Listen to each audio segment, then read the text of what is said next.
కూటమి ప్రభుత్వం వచ్చి 8 నెలలు అవుతుంది. ఈ 8 నెలల పరిపాలన ఎలా ఉందంటే మీరేం చెప్తారు? నా అభిప్రాయం ప్రకారం బాగానే ఉంది సార్. బాగానే ఉంది, బాగానే పరిపాలన బాగానే చేస్తున్నారు. పథకాల విషయంలో కానివ్వండి.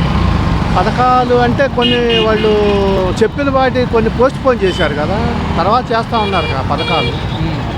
మరి అవి అమలు అయితే కానీ తెలియదుగా.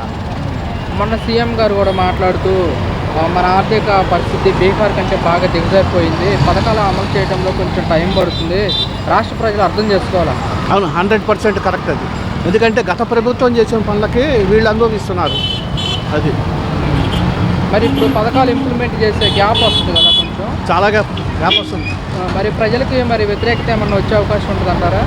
అంటే కొంతమంది మిస్అండర్స్టాండ్ చేసుకుంటారంటే, ఎందుకంటే మరి చెప్పిన మాట వెంబడే పథకాలు అమలు చేస్తాం ఇవి చేస్తాం అన్నారు కదా, కానీ ఇప్పుడు ఏం చేయటం లేదని మరి అనుకోవడానికి అవకాశం ఉంది కదా.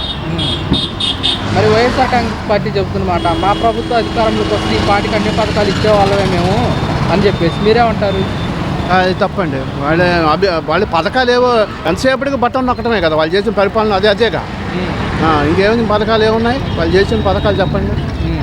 ఏం లేవు. అంటే పిల్లలకి అమ్మఒడి ఇచ్చాము, మహిళలకు చేయూత డబ్బులు ఇచ్చాము, ప్రతి ఇంటికి పంపించామంటున్నారు కదా. అదే చెప్పేది, బట్టలు నొక్కడమేగా అవన్నీ కూడా. అవన్నీ బట్టలు నొక్కటమేగా, అన్నిటికీ బట్టలు నొక్కటమేనయ్యా.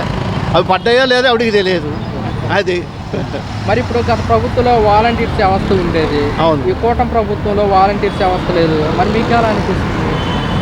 వాళ్ళు మరి మాకైతే చెప్పాలంటే వాళ్ళు ఉన్నా లేకపోయినా ఒకే రకంగా ఉంది, తేడా ఏమీ లేదు.